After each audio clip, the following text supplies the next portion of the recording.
صفحہ نمبر 175 نامہ سپارہ سورۃ اعراف اور آیت نمبر 185۔ اعوذ باللہ من الشیطان الرجیم، بسم اللہ الرحمن الرحیم۔ اولم ينظروا في ملكوت السماوات والارض وما خلق الله من شيء وان عسى ان يكون قد اقترب اجلهم فبأي حدیث بعده يؤمنون۔ کیا انہوں نے زمین و آسمان کی بادشاہت میں نہیں دیکھا یا کائنات میں نہیں دیکھا، اور ان چیزوں کے اوپر بھی انہوں نے غور و فکر نہیں کیا جو کچھ اللہ تعالیٰ کی مخلوق ہے، اور اس بات پہ بھی غور نہیں کیا کہ شاید کہ ان کی موت کا وقت قریب ہو، تو فَبِأَيِّ حَدِيثٍ بَعْدَهُ يُؤْمِنُونَ، تو اس قرآن کے بعد وہ کس کتاب کے اوپر ایمان لے کے آئیں گے۔ اس کا آیت کا ترجمہ کل جو ہے ہوا ہے اور کچھ تفسیر بھی ہوئی ہے۔ آخری جملے باقی تھے کہ اللہ تعالیٰ نے یہ جو دیکھنا ہے یہ عبرت کی نگاہ سے دیکھنا ہے کہ کوئی بھی آدمی قیامت کے دن یہ اعتراض نہیں کر سکتا کہ یا اللہ مجھے مسئلہ سمجھ نہیں آیا۔ کوئی بھی آدمی یہ نہیں کہہ سکتا کہ یا اللہ مجھے تیری وحدانیت کا پتہ نہیں چلا۔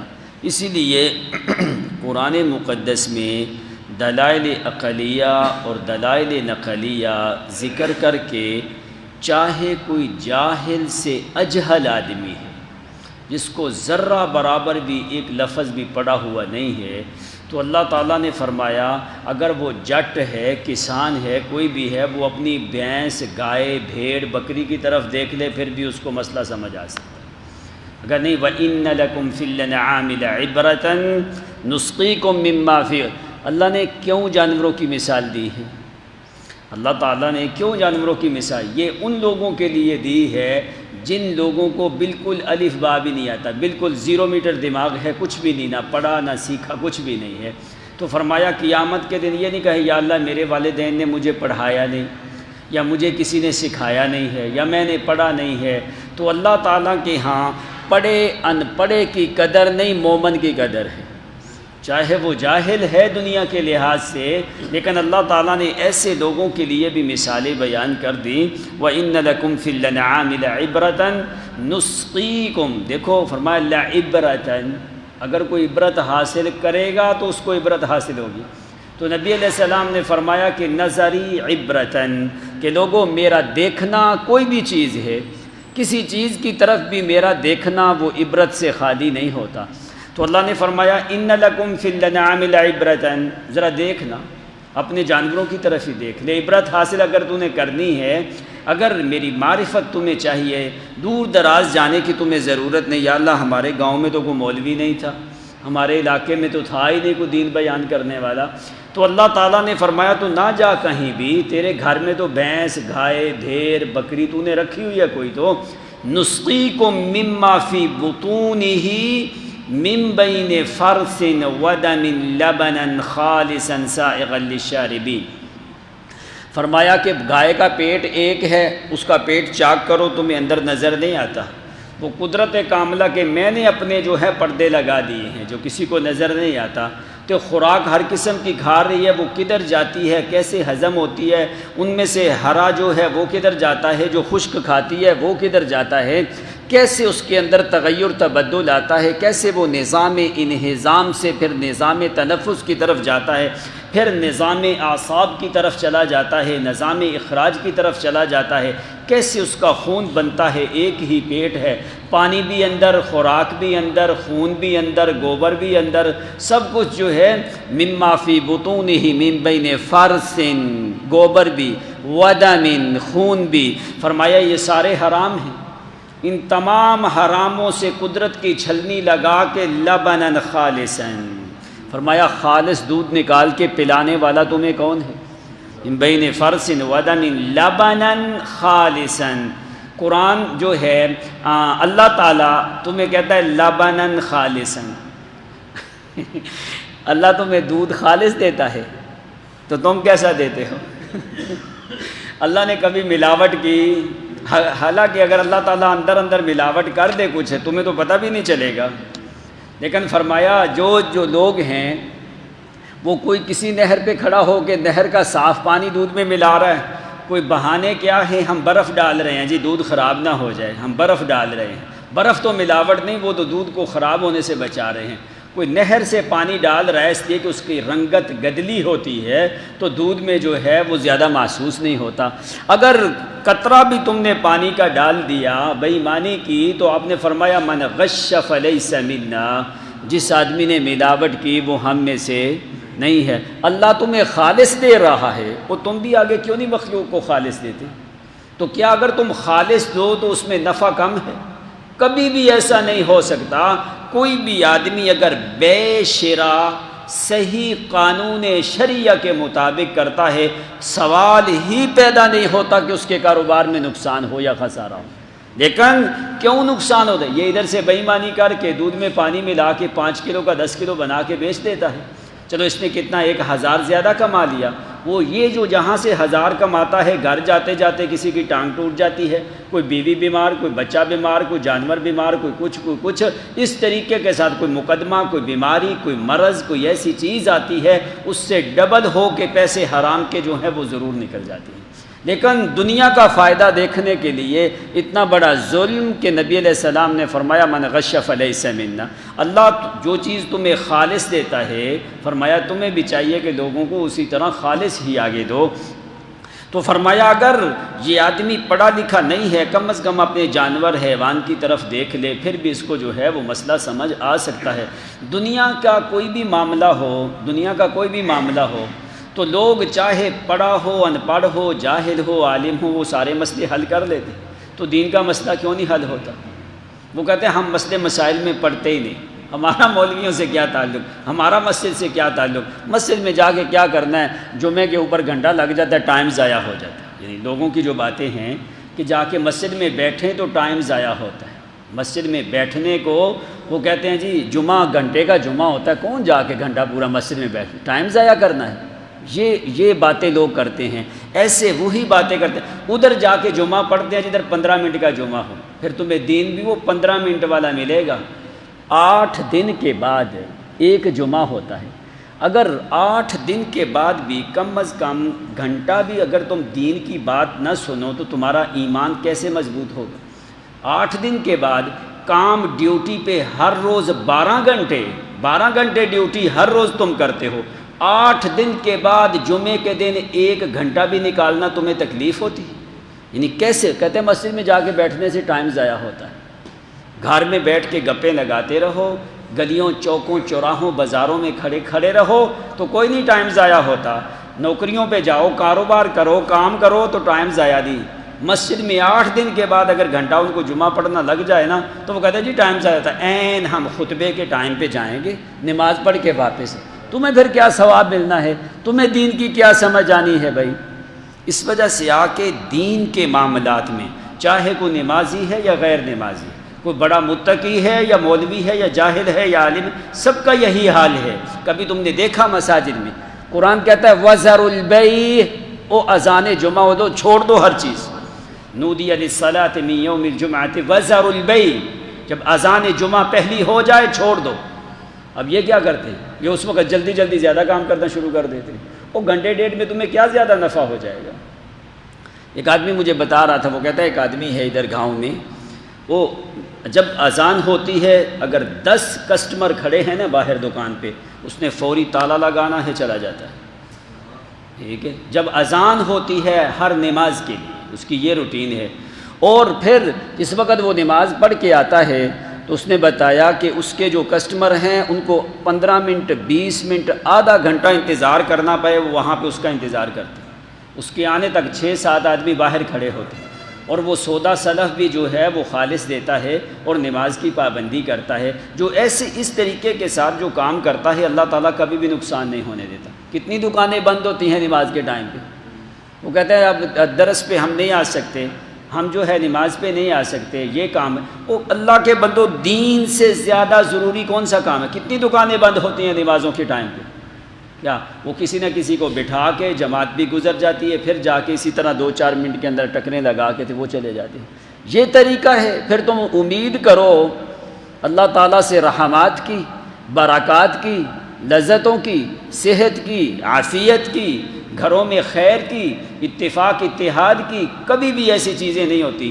جس طرح تم نے شریعت کے احکامات کو جھٹلا دیا، ان اللہ لا یغیر ما بقوم حتی یغیروا ما بانفسہم، کام تمہارا کوئی بھی بے ایمانی سے خالی نہیں تو حکمران عمر ابن عبدالعزیز جیسا مانگتے ہو، کرو تم بے ایمانیاں، حکمران تمہیں عمر ابن عبدالعزیز جیسا مل جائے، کبھی بھی ایسا نہیں ہوتا جو ہے۔ اس وجہ سے آ کے کہ آدمی کو کچھ نہ کچھ خیال کرنا چاہیے کہ جو احکام دین اللہ تعالیٰ نے وہ ہمارے لیے بھیجے ہیں، کسی فرشتوں کے لیے نہیں بھیجے ہیں۔ آدمی کوشش تو کرے، تو جو آدمی کوشش کرتا ہے اللہ تعالیٰ ضرور اس کی کوشش کا صلہ جو ہے اس کو عطا کر دیتے ہیں۔ تو فرمایا اگر ایک آدمی دیکھنا چاہتا ہے ہماری مخلوقات میں سے کتنی مخلوق اللہ تعالیٰ کی، ما یعلم جنود ربک الا ھو، اللہ کے لشکر کو، مخلوقات کو کوئی جانتا نہیں ہے۔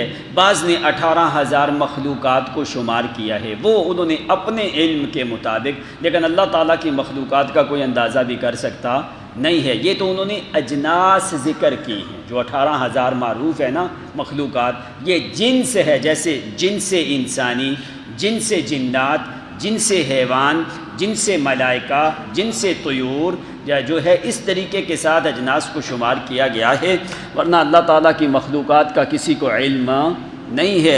اس لیے فرمایا وَلَا يُحِيطُونَ بِشَيْءٍ مِّنْ عِلْمِهِ، تم تو کسی ایک مخلوق جو اللہ کی ہے اس کے ایک فرد کا احاطہ کرنے کی تمہیں طاقت نہیں ہے۔ ایک دفعہ تمہیں مچھر کاٹ کے چلا جائے، تمہیں پتہ ہی نہیں چلتا یہ مچھر وہی ہے یا اور ہے، کسی آدمی کو پتہ چلتا نہیں ہے۔ ایک ہزاروں مکھیاں بیٹھی ہیں، ایک مکھی تمہارا کھانا اٹھا کے لے جائے، وَإِن يَسْلُبْهُمُ الذُّبَابُ شَيْئًا، فرمایا اگر تھوڑا سا کوئی چیز دکمہ اٹھا کے لے جائے، لَا يَسْتَنقِذُوهُ مِنْهُ ضَعْفَ الطَّالِبِ وَالْمَطْلُوبِ، تمہیں تو پتہ بھی نہیں چلتا مکھی گئی کدھر ہے، تم واپس لینا تو در کے نار، تمہیں تو اتنا بھی پتہ نہیں چلتا وہ چلی کدھر گئی ہے۔ یعنی اللہ کی ہزاروں لاکھوں مخلوقات ہیں جن کا احاطہ کرنا کسی کے اختیار میں، اور سینکڑوں مخلوقات کے ساتھ ہر روز تمہارے معاملات ہوتے رہتے ہیں، کبھی انسانوں سے ہوتے ہیں، کبھی حیوانوں سے ہوتے ہیں، کبھی پرندوں سے، کبھی چرند، ہر قسم کے مخلوقات جو ہیں وہ تمہاری نگاہوں کے سامنے ہے۔ اگر کوئی آدمی اندازہ کرنا چاہے، اللہ تعالیٰ کی مسئلہ توحید کو سمجھنا چاہے تو مشکل نہیں ہے، لیکن انابت تو ہو، یہدی الیہ من ینیب یہدی الیہ من اناب۔ فرمایا ہم اس آدمی کو ہدایت دیتے ہیں جو تھوڑی کوشش سے کرے۔ فرمایا من تقرب الی شبرا تقربت الیہ ذراعا، فرمایا جو آدمی ایک بالشت، فرمایا ہماری طرف آتا ہے نا، ہم پورا ہاتھ اس کی طرف آگے بڑھ جاتے ہیں۔ ومن تقرب الی ذراعا، فرمایا جو آدمی ایک ہاتھ ہماری طرف آتا ہے ہم جو ہے 1 میٹر اس کی طرف چلے جاتے ہیں۔ جو آدمی ہماری طرف آہستہ آہستہ آتا ہے ہم دوڑ کے اس بندے کو قبول کر لیتے ہیں۔ حالانکہ اللہ تعالیٰ کو کوئی فائدہ ہے تمہارے ایمان کا؟ کوئی فائدہ نہیں ہے۔ یہ اللہ تعالیٰ کی مہربانی ہے کہ اللہ تعالیٰ نے پھر بھی تمہاری رہنمائی کے لیے طرح طرح کے دلائل ذکر کر دیے، کتابیں، دلائل، سب کچھ ذکر کیا۔ اگر پھر بھی آدمی ہدایت کو حاصل نہ کرے تو پھر قصور اس کے جسم کا ہے، اللہ تعالیٰ کی ذات کا۔ فرمایا آخری جو لفظ وَأَنْ عَسَىٰ أَنْ يَكُونَ قَدِ اقْتَرَبَ أَجَلُهُمْ، یہ اسی طرح غفلت میں رہے گا کہ کہیں ایسا نہ ہو کہ کفر و شرک کی حالت میں قریب ہے کہ اس کی موت کا وقت قریب آ جائے۔ یہ اسی طرح لہو و لعب میں چلتا پھرے، کفر اور شرک کی حالت میں گھومتا رہے تو اچانک اس کی موت آ جائے۔ تو جب موت اگر کفر اور شرک کی حالت میں ہوئی تو نبی کا کوئی قریبی بھی ہو تو جہنم اس کے اوپر واجب ہو جاتی، چاہے نبی کا چچا ہو، نبی کا بیٹا ہو، نبی کا باپ ہو، نبی کی بیوی ہو، کوئی بھی ہو۔ کفر اور شرک کی حالت میں جو مر گیا تو فرمایا وہ سیدھا جہنمی ہے۔ اس لیے اللہ تعالیٰ نے اس بات کا خدشہ ظاہر کر کے تمہیں یہ بات بیان کی کہ کہیں غفلت میں نہ رہنا، کہیں کفر اور شرک میں نہ چلتے پھرتے رہنا۔ اور تمہیں کیا معلوم کہ تمہاری زندگی کے ایام کتنے باقی ہیں، کب موت آ جائے گی۔ تم یہ نہ انتظار کرو کہ ہم جب بوڑھے ہوں گے، کمر ٹیڑھی ہو جائے گی، عمر 70 80 90 100 سال ہوگی، پھر ہمارے اوپر موت آئے گی۔ کبھی بھی ایسا نہیں ہوتا، موت کا وقت کسی کو پتہ، وما تدری نفس بأي ارض تموت، کسی کو یہ نہیں پتہ کہ کس سرزمین کے اوپر اس کی موت آئے گی اور کب آئے گی، یہ بھی کسی کو پتہ نہیں ہے۔ تو فرمایا کہیں ایسا نہ ہو کہ کفر شرک کی حالت میں مر جاؤ اور ہمیشہ جہنم میں چلے جاؤ، پھر وہاں پہ جا کے ندامتیں، قسمیں، وعدے، وعیدیں کرنے کا پھر کوئی فائدہ۔ وہاں پہ قسمیں اٹھا کے کہیں گے یا اللہ ایک دفعہ ہمیں واپس بھیج، واللہ ربنا، یا اللہ کیا کر کہ ہمیں جو ہے انہا ترکت کلا انہا کلمۃ هو قائلها رب ارجعون، یا اللہ مہربانی کر ہمیں واپس کر، ہمیں نہیں پتہ تھا کہ یہ حالات ہیں، یہ کیفیت ہیں، ہم نے تو ایسی ہی زندگی گزار دی، رب ارجعون، یا اللہ ہمیں ذرا واپس کر دو۔ فرمایا کیا؟ لعلی اعمل صالحا فیما ترکت، یا اللہ ابھی ہم قسم اٹھاتے ہیں، ہم وعدہ کرتے ہیں کہ ابھی ہم نیک اعمال کر کے آئیں گے جس دنیا کو ہم چھوڑ کے آئیں گے۔ اللہ تعالیٰ فرمائے گا کلا، ہرگز ہو سکتا، انہا کلمۃ هو قائلها ومن ورائہم برزخ الی یوم یبعثون۔ فرمایا یہ تو ایسے فضول باتیں ہیں تمہاری، پہلے جو میں نے کہا تھا، جو میں نے دنیا میں بھیجا، تم نے کتنا عمل کیا؟ اگر بالفرض اللہ تعالیٰ نے فرمایا اگر میں دوبارہ ان کو بھیج دوں نا تو فرمایا یہ پھر اسی طرح حالت میں واپس آئیں گے، اس لیے لیکن ہمارا قانون کیا ہے؟ انی کتبت انہم الیہم لا یرجعون، جو یہاں پہ آ جائے وہ واپس جا سکتا نہیں ہے۔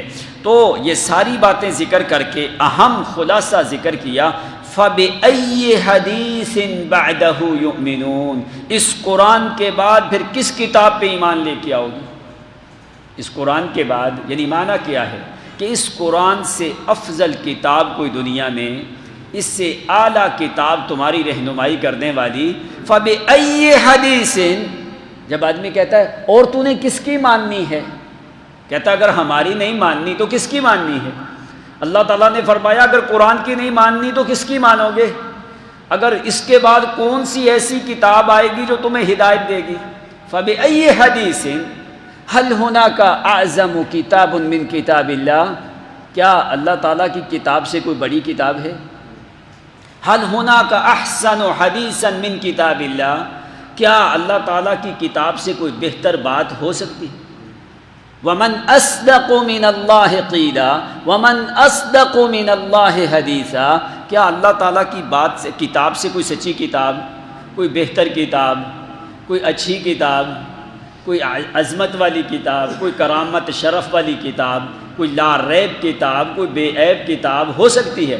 اگر کوئی ہے، نہ تو کوئی من الکتب السماویہ او من الارضیہ، نہ کوئی آسمانی کتاب قرآن سے بہتر آئی ہے اور نہ ہی آ سکتی ہے، اور نہ ہی کوئی کتابوں میں سے تھی، نہ کوئی صحیفہ، نہ کوئی آسمانی کتاب، نہ کوئی زمینی کتاب، قرآن سے افضل دنیا میں کوئی کتاب نہیں نازل کی اللہ تعالیٰ۔ فرمایا یہ کتاب ہے، اور ذالک الکتاب لا ریب فیہ، اس میں جو ہے کسی قسم کا شک، فیہ ھدی، اسی ہی میں ہدایت ہے، اس کے علاوہ کسی اور میں ہدایت۔ اب قرآن اور کتنا زور دے کلمات پہ، اللہ تعالیٰ اور کتنا زور دے، فرمایا ھدی للناس، یہی کتاب، یہ نہیں فرمایا ھدی للمؤمنین، اللہ نے فرمایا ھدی للناس، جو بھی ہدایت حاصل کرنا چاہے قرآن اسی کے لیے ہادی بن کے آیا ہے۔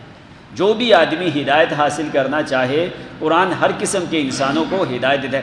بارش جس وقت کوڑا کرکٹ کے ڈھیر کے اوپر برسے تو وہاں پہ فصل نہیں پیدا ہوتی، اگر زمین صاف ہو تو وہاں پہ بارش برسے تو فصل پیدا ہوتی ہے۔ فرمایا دل والی زمین ذرا صاف کر کے آنا، تو پھر میرے قرآن کی بارش جب برسے گی پھر دیکھنا کتنی فصل پیدا ہوتی ہے۔ جب زمین ہی صاف کوئی نہیں، کلر ہے، شور ہے، کوڑا کرکٹ کا ڈھیر لگا ہوا ہے تیرے دل کے اندر، شرک کی بیماریاں موجود ہیں، کفر کی بیماری، حسد کا کوڑا کرکٹ موجود ہے، جو ہے غیبت کا، کینہ، بغض، تعصب، گروہ، پارٹی بازی، جماعت بندی، خاندانی نسب، حسب، سارا کچھ تیرے اندر موجود ہے اندر، تو اللہ تعالیٰ کی کتاب تیرے اوپر کیا اثر کرے گی؟ قرآن کو اگر حاصل کرنا ہے اپنے دل کی ذرا زمین صاف کر کے آ، شفاف کر کے آ، تو پھر جب قرآن اوپر برسے گا تو پھر فصل پیدا ہوگی، پھر اس کے اوپر پھر اعمال کا پھل بھی لگے گا، اس کا تمہیں فائدہ بھی ہوگا۔ تو اگر دل والی زمین ہی صاف کوئی نہیں تو قرآن کا تو قصور نہیں ہے، اس لیے فرمایا کہ تنکر العین ضوء الشمس من رمد وتنکر الفم ترم الماء من سقم، اگر ایک آدمی کی آنکھیں چندیا جاتی ہیں، وہ سورج کی روشنی کو برداشت نہیں کر سکتا، چمگادر ہے، وہ دن کو باہر نہیں نکلتی. کیوں؟ سورج کی روشنی چمگادر جو ہے وہ برداشت نہیں کر سکتی، وہ گر جاتی، اسے نظر آتا کچھ نہیں ہے. قصور چمگادر کا ہے یا سورج کا؟ کچھ لوگوں کو برس کی مرض ہوتی ہے، جب برس کی مرض آتی ہے تو ایسے لوگوں کی آنکھیں بھی سورج کی روشنی میں کھلتی نہیں ہیں. فرمایا تنکر العین ضوء الشمس من رمادین، فرمایا اگر کسی آدمی کو مرض ہے وہ آنکھیں کھول کے دیکھ نہیں سکتا، قصور سورج کا تو نہیں ہے. وتنکر الفم ترم الماء من سقب، آدمی کو بخار ہے، پانی اس کو کڑوا لگتا ہے، پانی کا قصور ہے یا اس کی زبان اور اس کے جسم کا قصور ہے؟ جسم کا قصور ہے. تو فرمایا قرآن تو آیا ہے، اگر ہدایت حاصل نہیں کرتا قرآن کا قصور نہیں، تیرے وجود کا قصور ہے. تو فَبِأَيِّ حَدِيثٍ بَعْدَهُ يُؤْمِنُونَ، فرمایا اس حدیث کے بعد، اس قرآن کے بعد وہ کس کے اوپر ایمان لے؟ اللہ نزل احسن الحدیث، قرآن نے کہا سب سے بہترین حدیث جو اللہ نے إِلَّا لِلَّذِينَ آمَنُوا رَبَّنَا إِنَّكَ رَءُوفٌ رَحِيمٌ اللهم إنك عفو كريم تحب العفو فاعف عنا فاعف عن المؤمنين والمؤمنات اللهم اغفر للمؤمنين والمؤمنات والمسلمين والمسلمات الأحياء